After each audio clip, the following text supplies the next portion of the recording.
Di dunia penangkaran burung, air juga tidak bisa dianggap remeh teman-teman. Karena dari air inilah yang menentukan tingkat birahi burung tersebut. Artinya, dialah yang menentukan turun dan naiknya birahi burung tersebut teman-teman. Jadi tidak bisa dianggap remeh.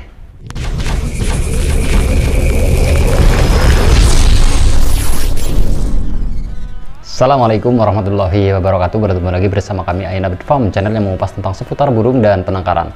Di pertemuan kali ini Ain Update Farm akan membahas seputar penangkaran jalak kebo ya teman-teman. Dari kita mulai memilih jantan dan betina, masa-masa perjodohan sampai masa-masa reproduksi, pakan apa saja yang harus diberikan ya teman-teman. Tapi seperti biasa, bagi teman-teman yang baru gabung silahkan subscribe terlebih dahulu agar kami terus bisa memberikan motivasi dan tentunya masih bisa berbagi bersama kicau mania seluruh Nusantara.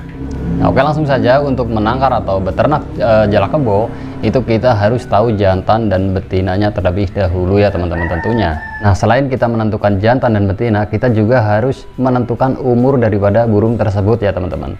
Kalau untuk idealnya ternak jalak kebo itu yang betina umur 8 bulan dan yang jantan 1 tahun ya teman-teman. Ini umur-umur yang paling ideal, umur yang lagi bagus-bagusnya untuk reproduksi ya teman-teman. Nah, bagaimana kalau untuk di bawah umur tersebut? Sebaiknya kita tunggu sampai umur segitu ya teman-teman. Nah, bagaimana kalau satu indukan? Kalau satu indukan itu sebaiknya itu jangan ya teman-teman. Walaupun bisa, itu biasanya yang betina itu birahi duluan dibanding jantannya ya teman-teman. Karena jantan minimal 1 tahun, yang betina itu 8 bulan. Kalau satu indukan itu umurnya sama ya teman-teman. Jadi yang birahi duluan itu yang betina, itu prosesnya jadi lebih lama ya teman-teman. Karena kita harus menunggu birahi daripada jantannya. Nah, setelah kita memilih jantan dan betina, juga kita menentukan umurnya, barulah kita mulai proses perjodohan ya teman-teman. Nah, proses perjodohan inilah adalah sebagai penentu ya teman-teman. Jikalau ini memang jodoh, pasti prosesnya kedepannya mudah ya teman-teman. Walaupun jodoh tapi umurnya tidak cukup, itu pun juga kan sulit. Makanya saya bilang dari awal, umur juga harus menentukan ya teman-teman. Nah, kalau untuk masa-masa perjodohan itu bisa dengan cara tempel, bisa dengan cara kandang penangkaran ya teman-teman. Yang satu dilepas di kandang penangkaran dan yang satu itu dicantel di kandang biasa ya teman-teman, supaya mengurangi untuk dia berantem ya teman-teman, sehingga dia akan cepat jodoh dengan cara tempel maupun dengan cara dilepas satu di kandang penangkaran ya teman-teman. Karena di pertemuan kali ini saya tidak membahas tentang perjodohan, jadi silahkan di searching sendiri, dicari sendiri di YouTube ya teman-teman, itu banyak sekali. Nah, setelah burung ini berjodoh, kita akan melakukan proses selanjutnya ya teman-teman, yaitu air, fur, buah, juga extra fooding teman-teman. Keempat ini yang bakal menentukan tingkat kesuksesan bagi para penangkar jalak kebo teman-teman. Di dunia penangkaran burung, air juga tidak bisa dianggap remeh teman-teman. Karena dari air inilah yang menentukan tingkat birahi burung tersebut. Artinya, dialah yang menentukan turun dan naiknya birahi burung tersebut teman-teman. Jadi tidak bisa dianggap remeh. Oke, kita jelaskan saja langsung ya teman-teman. Untuk fungsi air daripada penangkaran burung, bukan burung jalak kebo saja ya teman-teman, burung-burung yang lain juga bisa. Di saat masa-masa kawin, air ini adalah sebagai penentu teman-teman. Artinya, naik dan turunnya birahi itu ada di air teman-teman. Selain extra fooding yang mendongkrak daripada birahi burung tersebut, tapi airlah yang menentukan teman-teman. Contohnya, di saat masa-masa kawin, burung ini sering mandi, otomatis dia akan turun birahinya teman-teman, sehingga kawin tersebut akan terkendala. Nah, di saat birahi sudah memuncak, dia mandi, pastinya dia akan turun daripada birahinya ya teman-teman. Itulah fungsi daripada air. Makanya air ini sangat berpengaruh untuk penangkaran burung teman-teman.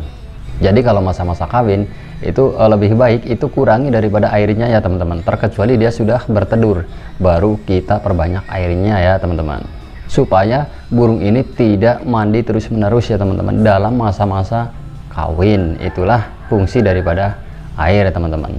Nah, setelah kita menentukan air, barulah kita ke tahap selanjutnya, yaitu fur ya teman-teman. Kalau untuk furnya, kita memakai fur lele juga fur ayam ya teman-teman, karena jalak kebo ini termasuk burung yang boros ya teman-teman.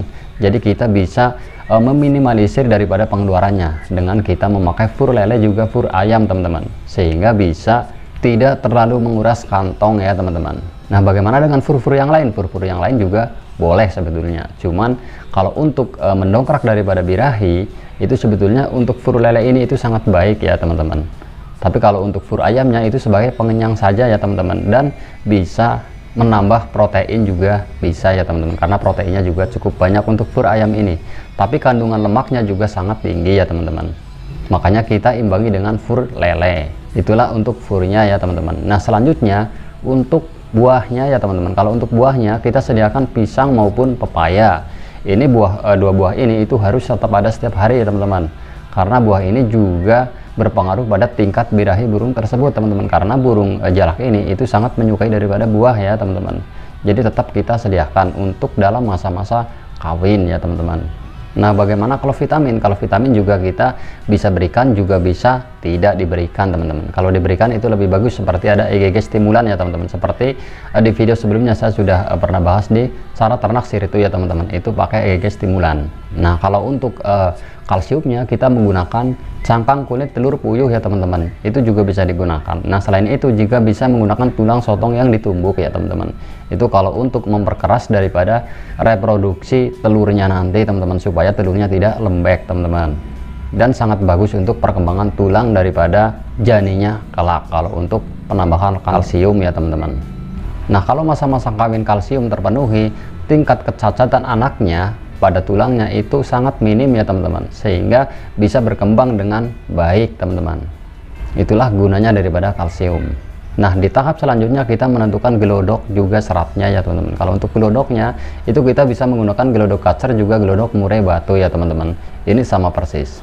Nah kalau untuk seratnya kita bisa gunakan kulit jagung, daun bambu, kelaras pisang, juga daun pinus ya teman-teman. Ini dari keempat kategori ini juga bisa digunakan, tinggal disebar saja di bawah, nanti bisa diangkut sendiri ya teman-teman jika sudah mulai masa-masa birahi. Itu daripada seratnya ya teman-teman. Oke selanjutnya extra fooding ya teman-teman. Kalau untuk jenis extra foodingnya kita bisa gunakan jenis jangkrik dan ulet Hongkong ya teman-teman. Nah dari kedua jenis extra fooding ini juga sangat mampu untuk mendongkrak daripada birahi burung jalak tersebut teman-teman. Nah kalau untuk takarannya itu sesuaikan saja, jangan terlalu banyak, karena kalau terlalu banyak itu bisa menguras kantong ya teman-teman, karena memang jalak kebo ini termasuk burung yang boros seperti saya bilang tadi.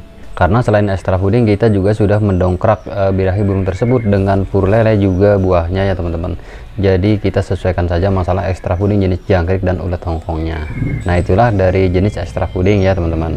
Nah di saat burung jalak sudah mengalami birahi tinggi, pastinya dia akan cepat kawin ya teman-teman, dengan catatan kita harus mengurangi daripada airnya. Nah setelah dia bertelur baru kita kasih air ya teman-teman.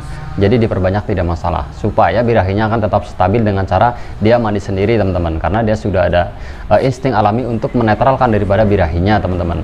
Nah setelah jalak kebo bertelur itu kita jangan sekali-kali sering melihat daripada telurnya ya teman-teman, ini akan mengganggu daripada proses pengeramannya. Biarkan sampai dia menetas sampai umur 8 hari ataupun 10 hari baru kita angkat anakannya ya teman-teman. Setelah kita angkat lalu kita loloh sendiri sampai dia besar teman-teman. Nah itulah seputar ternak jalak kebo ya teman-teman. Semoga bermanfaat buat kicauannya seluruh Nusantara. Salam lestari. Assalamualaikum warahmatullahi wabarakatuh.